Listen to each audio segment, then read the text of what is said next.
ईद मुबारक। भोजन संवाद में आपका स्वागत है, अभिनंदन है। भारत उत्सवों का देश है, 30 त्योहारों का देश है। यहाँ कोई दिन ऐसा नहीं है जिस दिन हमारे पूरे भारत में 2, 4, 6, 10 त्योहार न हो। उसमें कुछ त्योहार अति महत्वपूर्ण है। उसमें एक ईद आती है, ईद भी है। ईद और बकरीद 2 होता है, ईद उल जुहा और ईद उल फितर। आज ईद उल फितर है। आज प्रेम और सौहार्द का यह त्योहार है। लोग गले मिलते हैं।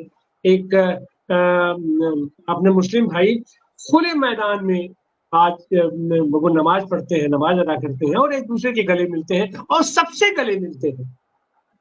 यही हमारा सही माने में भारत है, यही हमारा सही माने में हिंदुस्तान है, यही हमारा सही माने में हिंदुस्तानी तहजीब है। आज इस पर शुभकामना देने के लिए, मुबारकबाद देने के लिए हमारे साथ हैं प्रसिद्ध समाज वैज्ञानिक, लेखक और शांति और सद्भाव के लिए काम करने वाले प्रोफेसर राम पुनियानी जी।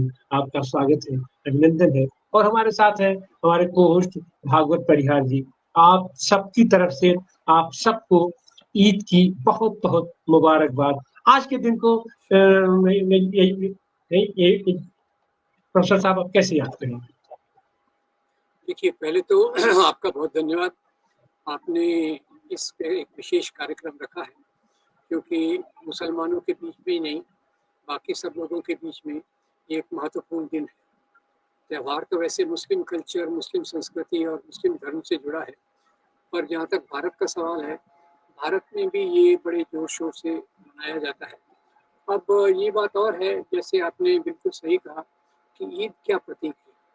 इसमें पहले 1 महीना वो उपवास रखते हैं, रोज़ा रखते हैं, और रोज़ा रखने के पीछे भी जो कल्पना है वो बहुत अच्छी है।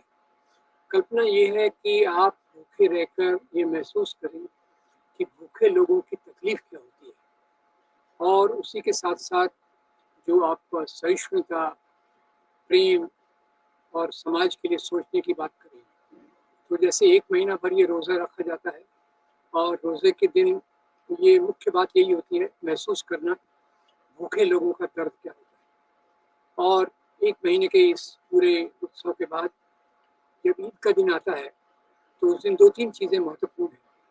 एक तो ये ईद की नमाज के पहले एक ज़कात देते हैं।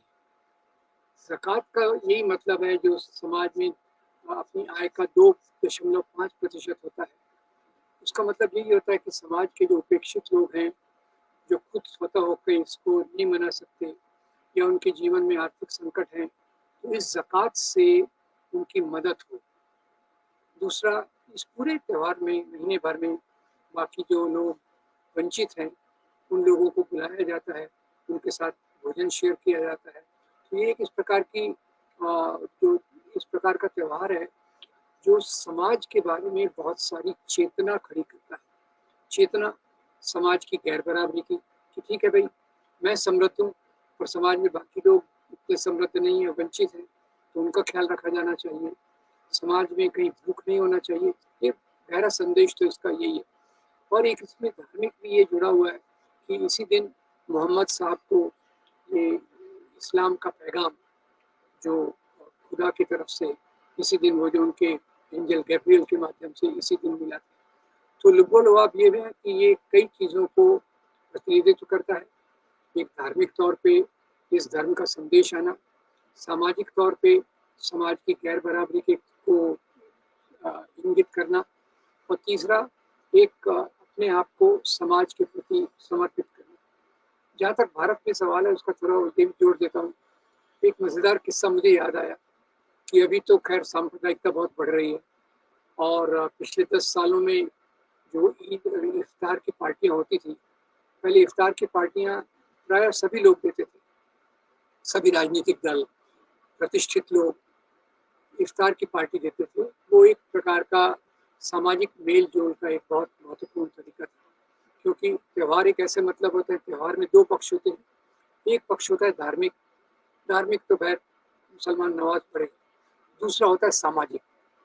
सामाजिक पहलू में आप अपनी खुशी दूसरों के साथ शेयर करते हैं, और ये जो ये इस प्रकार की खुशी को शेयर करने की बात थी, पहले बहुत बड़े बड़े राजनीतिज्ञ, प्रधानमंत्री, राष्ट्रपति ये इफ्तार पार्टियां देते थे और उसका यही उद्देश्य था कि अलग अलग धर्म के लोग मिलें और एक सद्भावना के साथ एक दूसरे को देखें, ताकि जो हमारे समाज की एकता है वो मजबूत हो। थोड़ा इतिहास में भी जाते हैं। भारत के इतिहास में अभी आजकल तो हालात बदल गए, पर एक मजेदार किस्सा मुझे याद आ रहा है। ईद के दिन कई हिंदू अपने मुसलमान दोस्तों को ईद की ग्रीटिंग देते थे।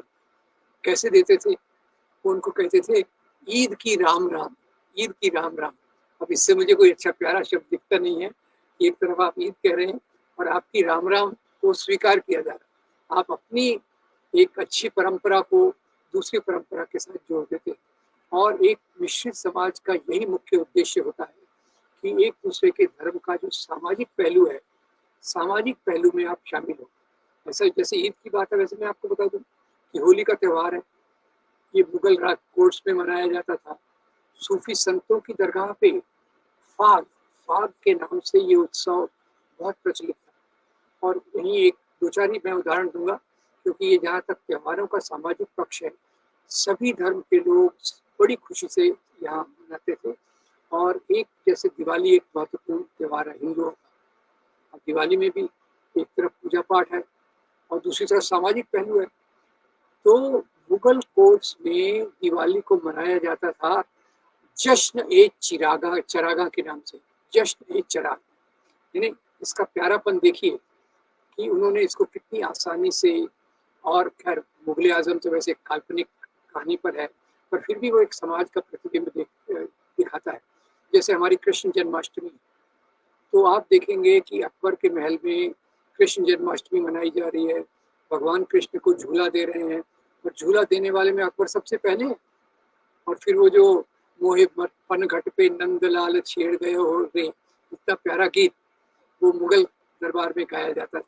तो खैर इसी प्रकार से आप देखिए, मैं पिछले 40-50 साल से तो खुद देख रहा हूँ कि जैसे क्रिसमस की जो खुशी है, अब क्रिसमस तो क्रिश्चियन समाज 2.3% है, फिर भी आप किसी भी एरिया में जाइए तो उसमें जो रोशनी है, उसमें जो जिस प्रकार की क्रिसमस ट्री लगाते हैं मोहल्लों में, वो बहुत आदरणीय है। सांता क्लॉज बच्चों को बहुत पसंद है।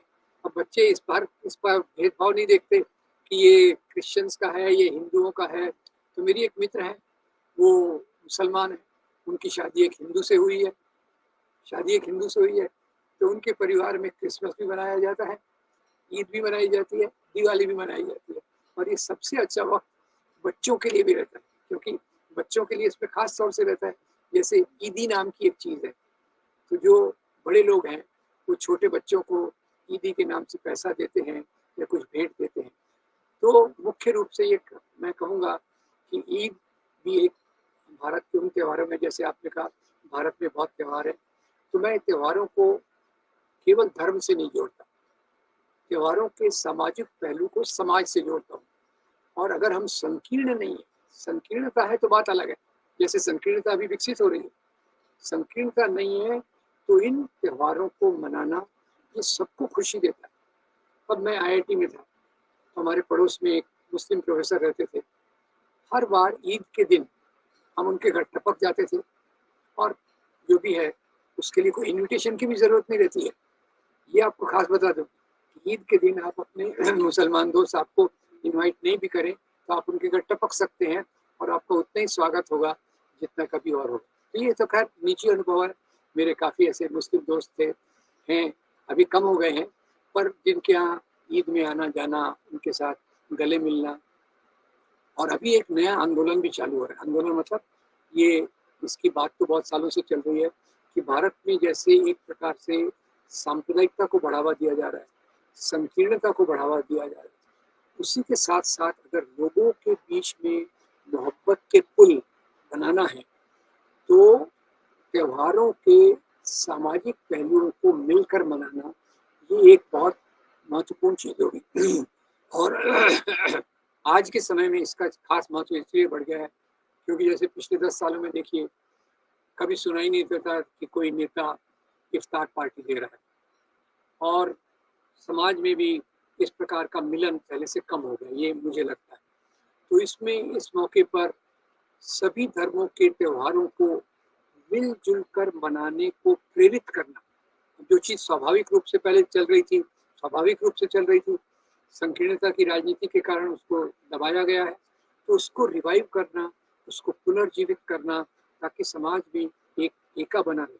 और उसमें मुझे एक भी आती है, त्योहारों के माध्यम से हम एक दूसरे के करीब जब आते हैं, तो संत कबीर का वो दोहा लागू होता है, निंदक नियरे राखिए आंगन कुटी छवाए, बिन पानी साबुन बिना निर्मल होत सुभाए। तो ये चीज़ों का, जैसे आपने शुरू में अपनी प्रस्तावना में बहुत अच्छी बात कही, भारत त्योहारों का देश है और ये त्योहारों का देश है, इसीलिए यहाँ का सांप्रदायिक सद्भावना बहुत महत्वपूर्ण था, बहुत गहरा था, बहुत आदर्श था। और उसको जो तोड़ा गया है वो सांप्रदायिक राजनीति वालों ने तोड़ा है। कट्टर मुसलमान के नाम पे राजनीति करने वाले, जो इस्लाम के नाम पे राजनीति करते हैं या हिंदू धर्म के नाम पे राजनीति करते हैं, वो इन चीज़ों पे संकीर्ण तबकों में डालना चाहते हैं कि दूसरों से मत मिलो। तो उसका हमको आज एक हमारे सामने मुकाबला ये है कि त्योहारों को मनाते समय कि इन त्योहारों को सामूहिक रूप से मनाने के लिए हम सामाजिक कार्यकर्ताओं को, संगठनों को सामने आना चाहिए और धर्म की सीमा देखे बगैर दिवाली हो, होली हो, क्रिसमस हो, ईद हो, इनको मिलकर मनाने की परंपरा को मजबूत किया जाना चाहिए। मेरी तकलीफ ये है, मेरा दुख ये है कि एक तो संकीर्ण राजनीति धर्म के नाम पे जो बढ़ रही है, वो समाज में एक प्रकार से बहुत कहर ढा रही है। तो उसके मुकाबले में बहुत सारी चीज़ें करने की ज़रूरत है और उसमें से एक कदम है त्योहारों को मिलजुल कर मनाना। और उसमें जो एक आनंद मिलता है, मैं आपको 2-3 अनुभव बता दूं। मैं पवई में रहता हूँ, यहाँ पास में एक चर्च के लोगों ने इस प्रकार के कार्यक्रम शुरू किए थे, ईद पे, दिवाली पे और क्रिसमस पे। तो मैं बताऊँ आनंद जी, उस समय लोगों का प्रतिसाद इतना था कि लोग वेट करते थे, लोग रुकते थे कि कब आने वाला है हमारा संयुक्त प्रोग्राम। और उसमें मैं भी जाता था। उसमें सभी धर्मों के लोग आपस में जब मिलते हैं तो एक जो सद्भावना पैदा होती है, वो सांप्रदायिक राजनीति की नोक को ब्लंट कर देती है, उसको धीमा कर देती है। तो इसलिए आज के मौके पे आपने कार्यक्रम रखा, तो मुझे ये बात फिर से लगने लग गई है कि त्योहारों के सामाजिक पहलू, ये मैं इसमें क्लियर हूँ कि इसमें आपको नमाज नहीं पढ़ना, आपको चर्च में जाके प्रार्थना नहीं करना, आपको मंदिर में जाके घंटी नहीं बजाना, आपको एक सामाजिक स्थल पर उसका जो सामाजिक पहलू है, उस पहलू को के साथ जुड़ना है। ये एक बहुत महत्वपूर्ण कदम होगा सांप्रदायिक सद्भावना के लिए। जी सर। सर, ये कोई भी त्योहार हो, कोई भी उत्सव हो, उसके रौनक का, उसकी जनप्रियता का, उसके आह्लाद का मापदंड बच्चे होते हैं, महिलाएं होती हैं। और ये त्योहार है या हमारी होली का त्योहार है, हमारी क्रिसमस का त्योहार है, इसमें बच्चों को आप देखिए तो मन आह्लादित, मन प्रसन्न हो जाता है। लगता है जैसे हम न जाने किस बगिया में आके खड़े हो गए हैं। लेकिन उसमें ये कुछ संकीर्ण धारा के लोग भी आकर के सब उसमें खलल मचा देते हैं। और वही स्थिति आज की भी तारीख में है कि इस खुशगवार त्योहार के मौसम पर हमारा एक देश है जिसमें अब की तारीख तक 33,000 लोग मर चुके हैं और दुनिया के पैमाने पर उनके लिए शोक व्यक्त किया जा रहा है। और उन लोगों के यहाँ ईद की ईदी नहीं बट रही है, उनके यहाँ ज़कात भी नहीं पहुंच पा रहा है उनके यहाँ। तो उनके प्रति संवेदना व्यक्त करना, ये हमको लगता है कि हमारे ईद के त्योहार पे, ईद के मौके पे या कोई भी ऐसा सार्वजनिक उत्सव हो, उत्साह का उत्सव हो, जिसमें पूरी दुनिया के लोग, पूरी मानवता एक साथ एकजुट होकर के न शामिल हो, तो कहीं न कहीं से सर कसक तो रह जाती है। आप इसको किस तरीके से देखते हैं? देखिए, आपने बहुत महत्वपूर्ण बिंदु पर बात उठाई है और ये मैं कहना चाहूँगा कि पिछले 25-30 साल में मानवता बहुत पीछे की तरफ धकेल दी गई है। कुछ अंतर्राष्ट्रीय स्वार्थ के लोग इसमें काम कर रहे हैं, जैसे इजराइल पैलेस्टीन में जो हो रहा है, वो भी एक प्रकार का अंतर्राष्ट्रीय स्वार्थ का मामला चल रहा है। तो स्वार्थी राजनीति इन हमारी सद्भावना का जो समाज का तरीका है, उसको पीछे ढकेल रही है। और जैसे ईद के मौके पे तो खास तौर से भूखों का, वंचितों का ख्याल रखा जाता है। और आपने बिल्कुल अच्छा कहा कि उनके पास ईद ही नहीं पहुँच रही, खाने का सामान नहीं पहुँच रहा, तो उसमें एक बहुत गहरी पीड़ा भी होती है कि हम कैसा समाज विकसित हो रहा है। अब लगता तो ये है कि समाज हमेशा बेहतर होना चाहिए, आज का समाज कल से बेहतर होना चाहिए, कल का समाज आज से बेहतर होना चाहिए, ये एक स्वाभाविक कल्पना है। पर पिछले 20 साल में दुर्भाग्यवश हम एक कदम हमको पीछे ढकेला जा रहा है। और ये कहीं आर्थिक स्वार्थ है, कहीं राजनीतिक स्वार्थ है, कहीं मूल्यों के स्वार्थ है, जो हमको पीछे की ओर धकेल रहे हैं, जिससे और आज के त्योहार के मौके पर इस बात को याद करना बहुत महत्वपूर्ण है कि मानवता में आखिर में धर्म के जो नैतिक मूल्य, कोई भी आप धर्म लीजिए, धर्म के नैतिक मूल्य तो इंसानियत को लेके चलते हैं, प्रेम को लेके चलते हैं, सद्भावना को लेके चलते हैं। उन मूल्यों को फिर से प्रस्थापित करने के लिए अगर हम कार से काम कर सके। मुख्य बात तो आनंद जी मानवता की है। अगर मानवता नहीं है तो धर्म का कोई मतलब नहीं है, वो राजनीति हो जाती है। जिस धर्म के नाम पर मानवता को समाप्त किया जाता है वो धर्म नहीं रहता, वो एक राजनीति हो जाती है। राजनीति धर्म का कपड़ा पहन के आती है, धर्म का चोला लेके आती है, केवल रंग से बात नहीं करती, पूरा वो अपने आप को धर्म के रूप में प्रस्तुत करती है।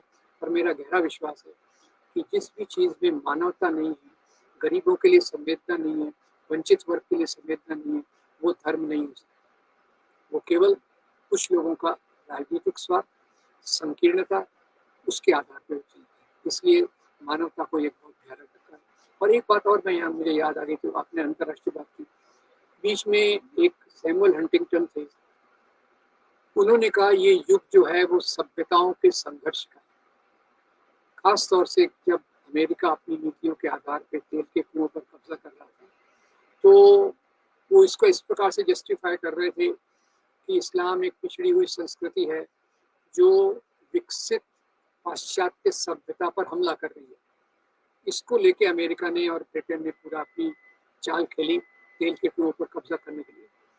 पर इसके जवाब में कोफी अन्नान, जो उस समय यूनाइटेड नेशंस के सेक्रेटरी जनरल थे, उन्होंने एक कमेटी बनाई, हाई लेवल कमेटी 12 लोगों की, उसमें भारत के हिंदुस्तान टाइम्स की जो एक ओनर है वो भी थी, मैं उनका नाम भूल रहा हूँ। इन लोगों ने कहा, एक रिपोर्ट बनाई, अलायंस ऑफ सिविलाइजेशंस, यानी सभ्यताओं का मेल जोल। सैमुअल हंटिंगटन कह रहे हैं सभ्यताओं का संघर्ष, ये कह रहे हैं सभ्यताओं का मेल जोल। और अंदर क्या आर्ग्यू करते हैं? अंदर ये आर्ग्यू करते हैं मानव समाज में जो भी विकास हुआ है वो सभ्यताओं का, धर्मों के मेल जोल से हुआ है। अब ये देखिए किस प्रकार की सिचुएशन में आज हम हैं, किस प्रकार की परिस्थिति में है कि सभ्यताओं के मेल जोल को हम पीछे देखते हैं, एक संकीर्ण सोच को प्रेरित करते हैं और उसके आधार पे समाज को पीछे ढकेलने की कोशिश करते हैं। ये एक बहुत दुर्भाग्यपूर्ण मौका है दुनिया के लिए। जी सर, हमारे बीच हमारे साथी भागवत परिहार जी हैं। भागवत परिहार जी, ईद पर आपकी शुभकामना। आप म्यूट हैं। जी, जैसा कि जी अभी जैसे कि पुनियानी जी ने कहा कि ये त्योहार जो लाता है भाईचारा बढ़ाने का त्योहार है, और कोई ना कोई त्योहार जो है देश के अंदर या कहीं दुनिया के अंदर त्योहार मेलजोल बढ़ाने का, भाईचारा बढ़ाने का एक बहुत बढ़िया एक साधन माना जा सकता है। अब देखने में ये आता है पुनियानी जी कि आज इस आधुनिकता के दौर में भी जहाँ त्योहारों की जो रौनकता थी वो फीकी पड़ती हुई नजर आ रही है। और दूसरी तरफ हम ये देखें कि परिवार जो था पहले के समय में, जो पारिवारिक एकजुटता थी, वो आज के समय में एकजुटता बिखरती हुई नजर आ रही है। इसको भी एक तरीके से देखना चाहिए। मुझे तो यही लगता है कि आधुनिकता के दौर में अपनी व्यस्तता को ज्यादा महत्व देने के चलते ये त्योहार की रौनकता जो है ये फीकी पड़ती नजर आ रही है। आप इसको किस प्रकार से देखते हैं? देखिए, ये एक दूसरा पूरी दुनिया में जो परिवर्तन हो रहे हैं उसमें दुनिया का अभी जो ध्यान है किसी एक और तरफ से ज़्यादा चला गया। जब से ये खुली इकोनॉमी, कंपटीशन और नौजवानों के बीच में एक प्रकार से बेचैनी, पूरी दुनिया में एक ऐसे प्रकार का युग चल रहा है जिसमें सामाजिकता के बदले निजी स्वार्थ ज़्यादा बढ़ रहे हैं, और ये निजी स्वार्थ ये खुली इकोनॉमी के आने के बाद ज़्यादा बढ़ गए हैं। इसलिए आप देखेंगे कि नौजवान तबका ज़्यादातर इन चीज़ों से दूर रहकर खुद के करियर को, खुद की समृद्धि को आगे ले जाने के लिए कोशिश कर रहा है। तो ये भी एक इसमें हमको ये भी सोचने की ज़रूरत है कि हमारी जो आर्थिक व्यवस्था है, आर्थिक प्रकार का सोशल ऑर्गेनाइजेशन है, सामाजिक जो वो है, उसको हमने किस प्रकार से चलना चाहिए। तो आपकी बात बिल्कुल जायज़ है कि हम केवल ऊपरी सोच से नहीं चल सकते, गहरे रूप से हमको सोचना चाहिए कि हमारी आर्थिक योजना में किस प्रकार के ऐसे बदलाव आए कि लोग एक तरफ से आश्वस्त हों कि मेरे लिए 2 टाइम का खाना, घर, कपड़े, स्वास्थ्य, शिक्षा की अगर मैं बराबर से काम करता हूँ तो ज़रूर मिलेंगे। ऐसी परिस्थिति में लोग फिर से समाज के प्रति ज़्यादा प्रतिबद्ध होंगे, फिर से उत्सवों का महत्व ज़्यादा बढ़ेगा, क्योंकि जब ये बेसिक चीज़ें हमारी ज़रूरी हो जाती, पूरी हो जाती है, तो फिर सामाजिक पहलू बहुत महत्वपूर्ण तरीके से उजागर होता है, और वही चीज़ उसकी को जानने की ज़रूरत